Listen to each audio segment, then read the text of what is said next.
TVU, Canal Universitário de Fortaleza.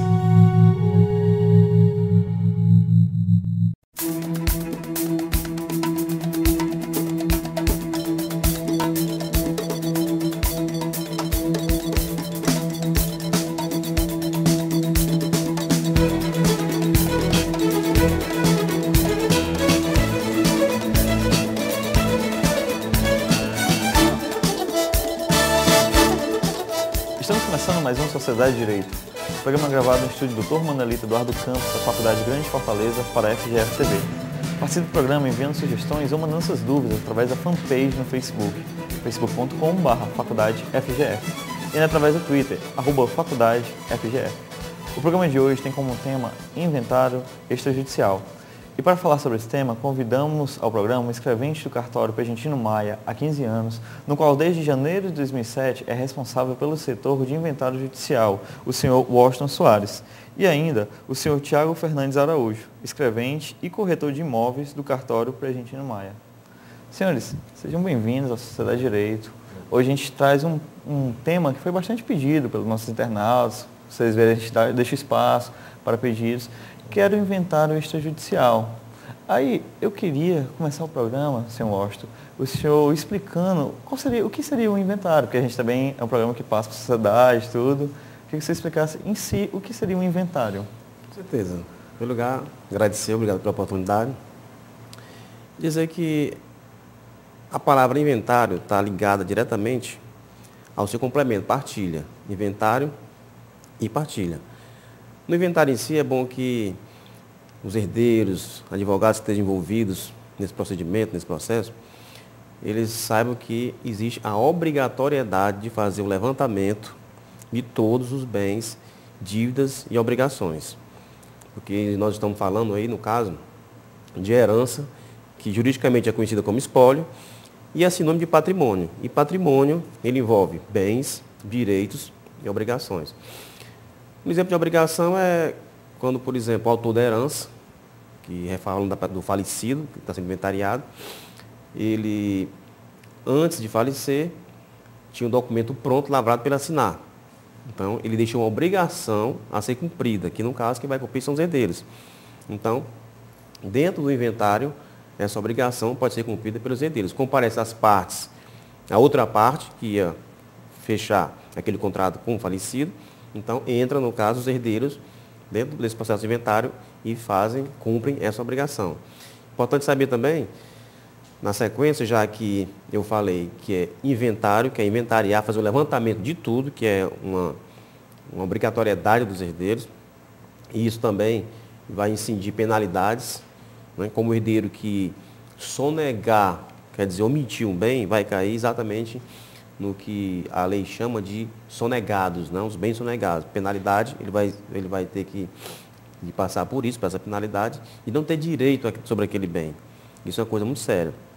Inclusive, também é importante saber o aspecto fiscal. O bem que ele é sonegado, na abertura do inventário, quando ele for realmente ser partilhado, né, posteriormente, né, aquela abertura de inventário, fiscalmente, vai ser retroativo, quer dizer, vai ser cobrado aí um imposto chamado Selic, uma taxa que é chamada Selic. Então, a Selic, ela vai contar desses anos todos, que ficou parado, porque o inventário já foi aberto, já foi dado entrada de uma guia de pagamento de TCD. E isso onera muito, sai muito alto, sai muito caro para os herdeiros. Importante eles terem atenção a todos esses detalhes, no aspecto fiscal também. Né? Já indo mais para o campo da partilha, né? Acabei de falar do levantamento dos bens, em relação à partilha, é interessante saber que existe uma prescrição legal para a partilha. Então, a lei ela já orienta que ela chama de quinhões a parte dos herdeiros e chama de meação a parte da meeira. Então, nesse momento, né, o que é que diz a lei? Que do patrimônio seja separada a metade para a meeira, sobre todos os bens, e outra metade em quinhões proporcionais para os herdeiros.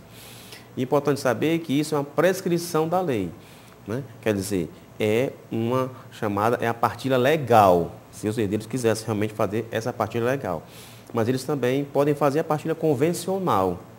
não só partilhando de forma diferente, no sentido de um herdeiro ficar com um bem determinado só para ele, enquanto o outro herdeiro fica com um bem determinado só para o outro. Né? Quer dizer, eles podem também decidir nesse momento vender bens. Isso já acontece na justiça, no caso de quando o juiz fornece um alvará para vender um bem. É até muito natural, porque nem sempre, aliás, a regra, os herdeiros não têm dinheiro disponível para pagar o imposto, os impostos obrigatórios, né? Como, por exemplo, o ITCD, que é o Imposto Causa-Mortes, naquele momento. Então, nada mais normal do que vender um dos bens, e aí o juiz fornece um alvará. Na via extrajudicial, né, também é muito simples.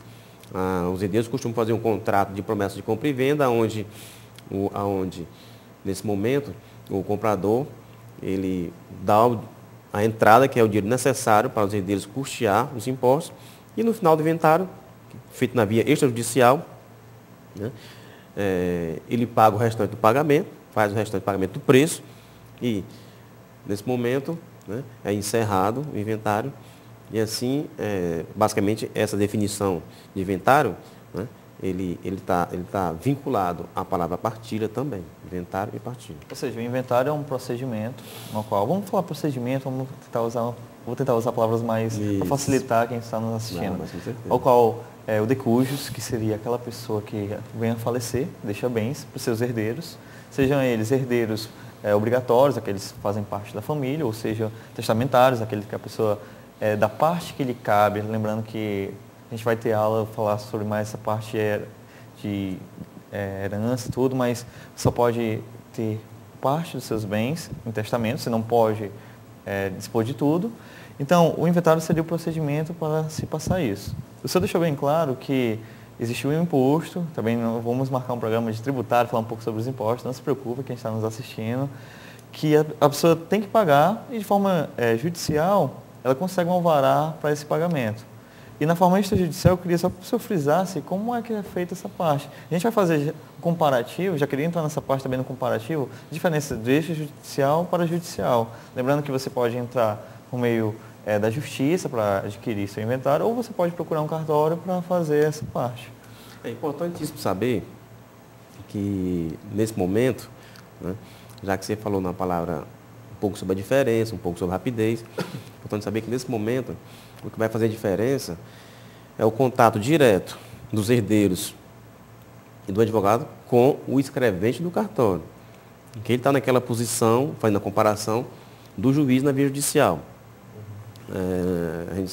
É sabido por todos que o acesso ao juiz não é tão rápido e prático, enquanto que o acesso ao escrevente de um cartório, né, basta uma simples ligação que já está em contato direto para fazer qualquer correção, né, ou qualquer emenda àquele inventário que se deseja fazer.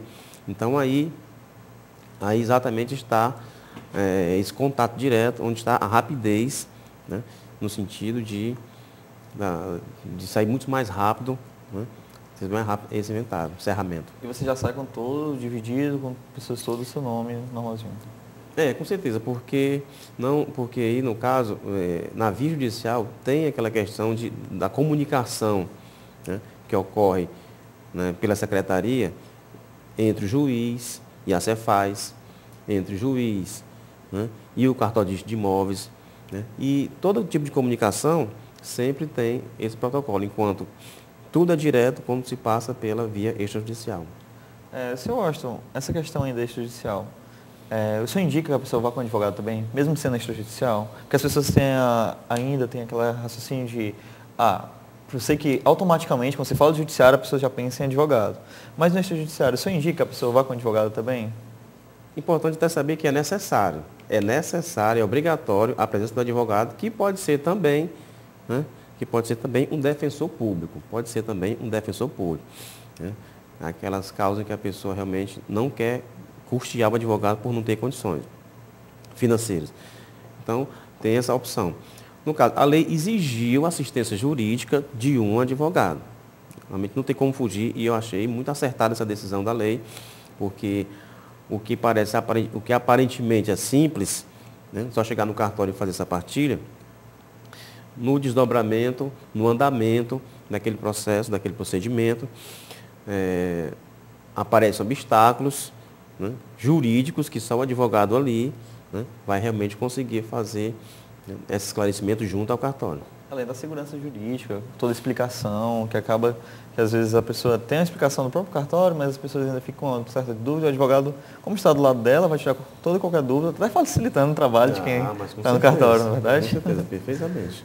Essa é a necessidade do advogado, muito acertada a lei quando exigiu a presença do advogado no procedimento do cartório.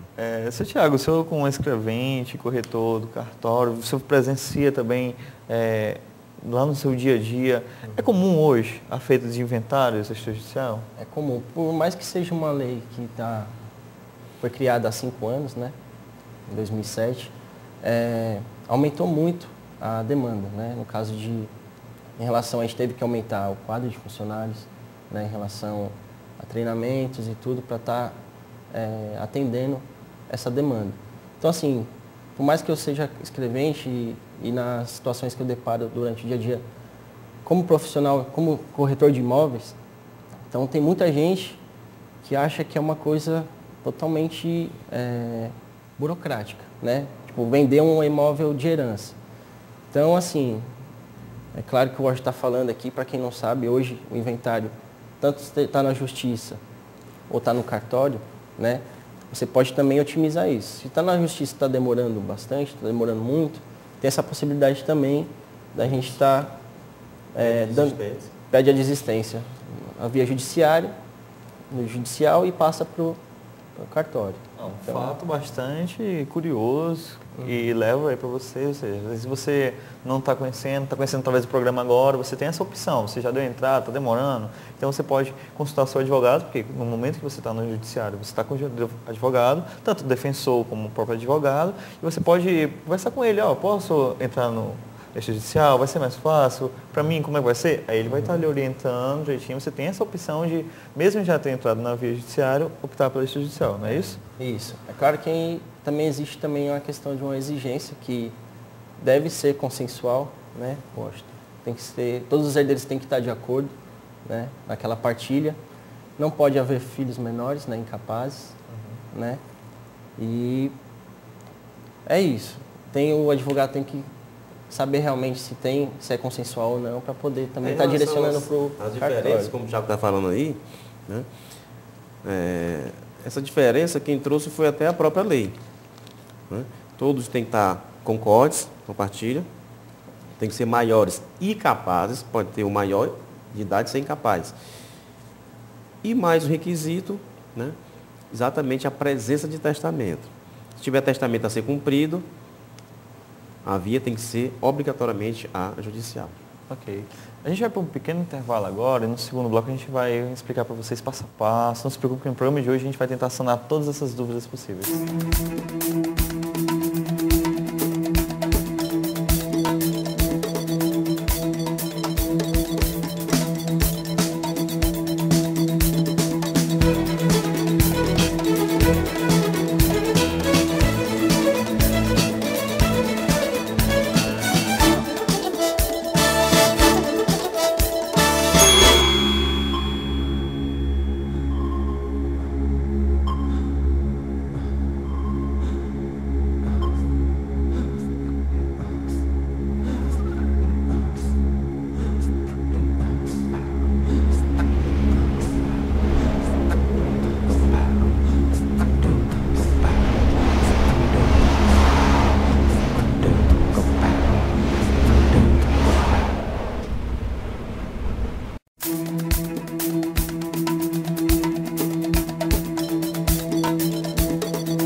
bloco do nosso Sociedade de Direito.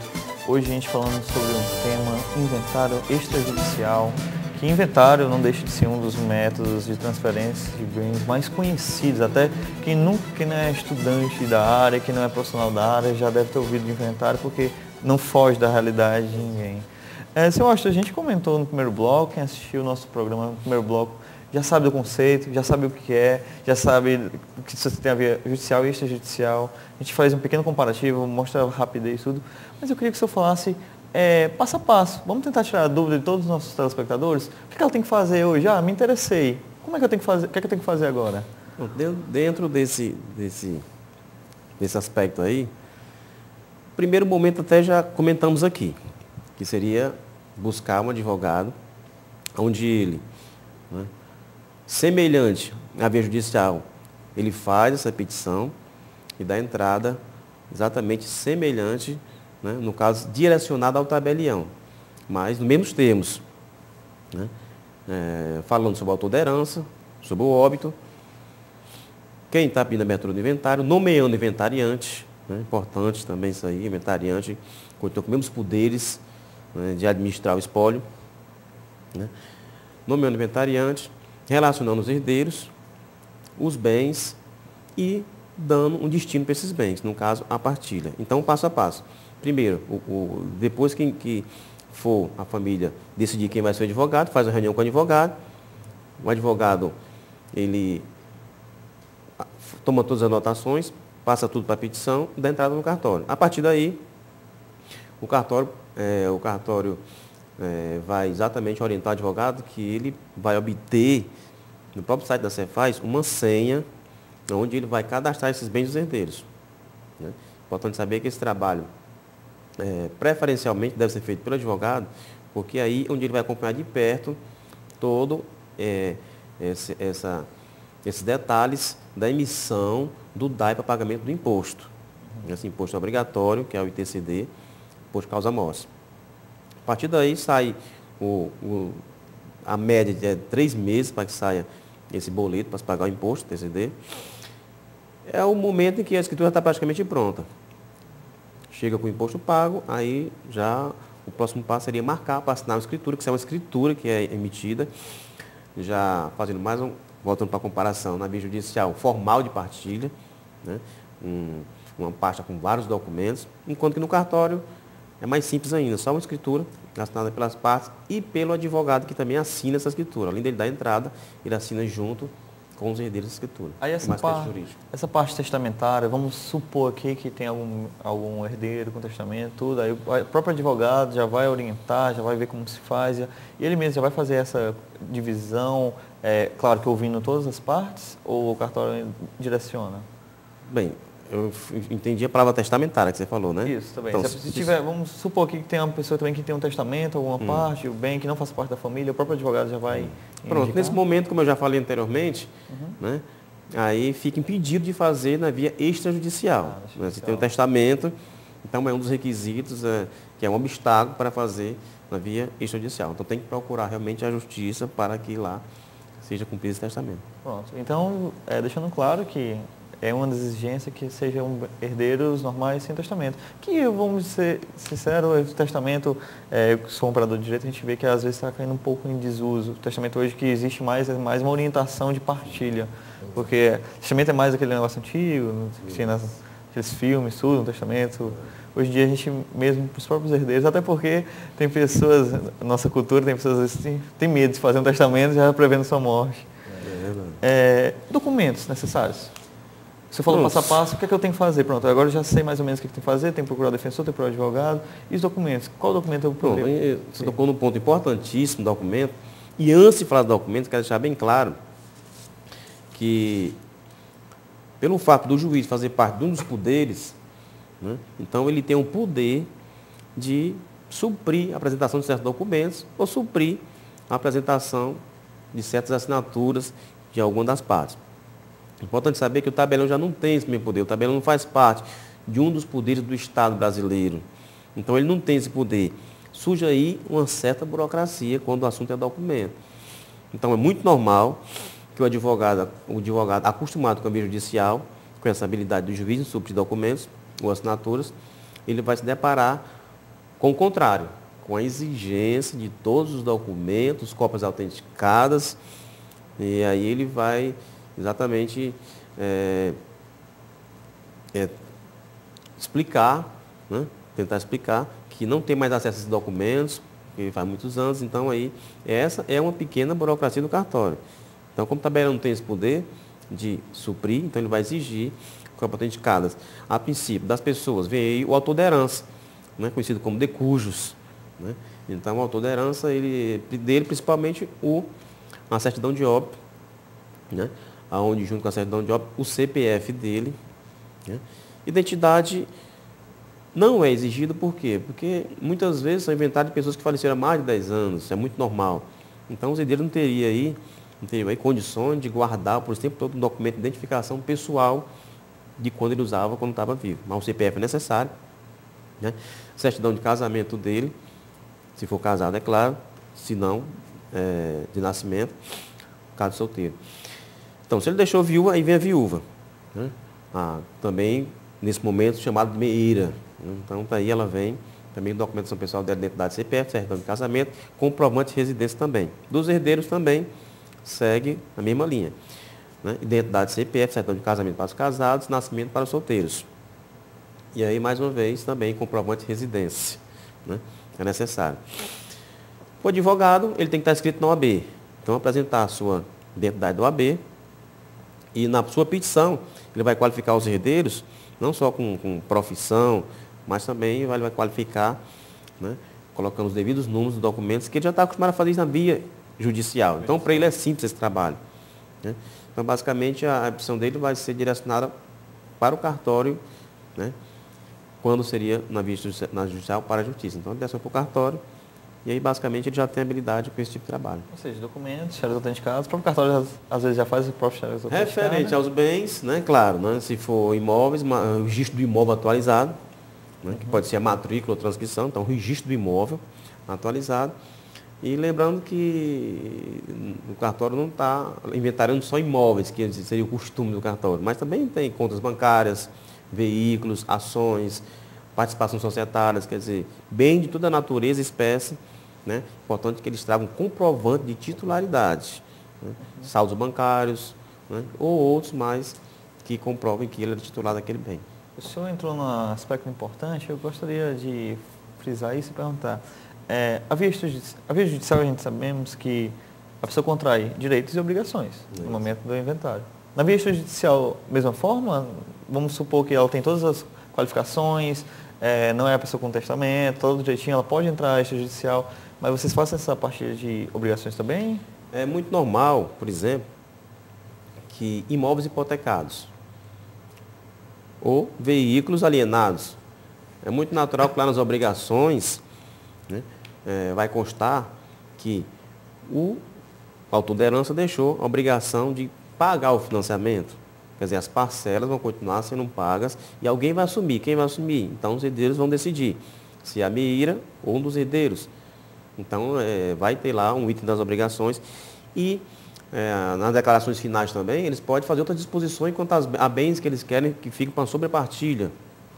Então, eles podem já ali mesmo determinar que uns bens que naquele momento não podem ser partilhados, vão ser partilhados posteriormente, e nessa sobrepartilha, ele já faz previsões de como eles querem, onde aquela escritura que é de inventário e partilha já vai servir de instrumento também para obrigações futuras ali dentro do próprio inventário. Para facilitar a vida de quem faz cartório, já tentem dividir tudo com o seu advogado, tentem sempre... A gente sabe que, infelizmente, nessa parte de divisão acontecem muitas brigas, muitos atritos entre as pessoas, cada um quer uma parte maior, às vezes você não fica satisfeito com a sua parte, tem parentes que nunca, vamos dizer assim, que não tinha, citando casos, né, aparecido, mas nessa hora todo mundo aparece, já quer a sua parte. Então tentem sempre buscar uma concessão com o seu advogado, para quando chegar, já facilitar até não só a vida de vocês, mas a vida também de quem está entrando nas vias. É importante saber também que assim como essa lei, ela trouxe inventário para o cartório, e um dos pressupostos, das exigências, né, dos requisitos, é que a consensualidade, o consenso entre as partes, a partir do momento que der entrada no cartório esse consenso é quebrado, viu, Thiago? Então, nesse momento, né, aí a busca é a via judicial. Então, começaram, né, todo mundo realmente de acordo com a partilha, os herdeiros e a meieira, estão todos ali, e em determinado momento, né, por algum motivo, quebrou o acordo entre eles. Então, tem a via judicial que vai realmente aí, que essas vias estão sempre abertas. Teve acordo, continua no cartório. Se não quebrou, procura a via judicial né? Aí a desistência vai ser do cartório para a via judicial. Então, deixa o alerta novamente, né? Existe Thiago, fazer logo a concessão para não ter que atrasar tudo de novo. E uma coisa que eu acho que poderia falar também sobre a questão do... Assim como você recebe os bens, tem a questão das dívidas também, como foi falado aqui. Que além disso, tipo assim, se a pessoa tem uma dívida alta, ou algum débito a ser pago, também tem a questão de você poder vender um dos bens para poder sanar essa dívida, né? Que seria um alvará do juiz autorizando a venda de um imóvel, alguma coisa desse tipo. Até mesmo para o imposto ITCD, né? Para pagar o imposto, né? Que às vezes nem é tão baixo assim, ele utiliza dessa forma para poder estar pagando. Então, Thiago, nesse momento, isso aí é importantíssimo para os corretores de imóveis, que eles, em regra, eles recuam quando acham um obstáculo, recuam quando o comprador, né, fala que aquele imóvel é de herança e não vai querer comprar por conta disso. Então, o corretor de imóveis que tem habilidade, imediatamente ele vai dizer que o inventário é no cartório. E aí, praticamente, o inventário no cartório com a venda daquele imóvel dentro do próprio inventário, praticamente vai, para os olhos do comprador, vai passar até despercebido que ele está envolvido nesse processo de inventário, por conta da simplicidade e rapidez do inventário via cartório. Então fica esse alerta aí para os corretores de imóveis, para buscar o cartório, para realmente ficar seguros de como é simples essa venda, que já se tornou corriqueira dentro do próprio inventário no cartório. Senhores, infelizmente nosso tempo é curto, é um tema que daria para um debate bem maior. Aí fica também um convite, já deixo de antemão um convite, caso queiram retornar ao nosso programa, para falar também sobre os outros institutos. Mas eu queria abrir agora considerações finais. Começar pelo seu Thiago, o senhor está aberto a considerações finais, queria falar alguma última ideia, algum último tópico? Eu queria dizer que estamos à disposição de toda a sociedade lá no cartório, né, para tirar as dúvidas, inclusive no nosso site, posso estar dizendo? Nosso site www.cartoriomaia.com.br, lá vai ter toda essa documentação que é necessária para dar entrada no inventário, tantas outras também, como escrituras, divórcios, que também o divórcio faz parte dessa lei 11.441, como a gente comentou aqui.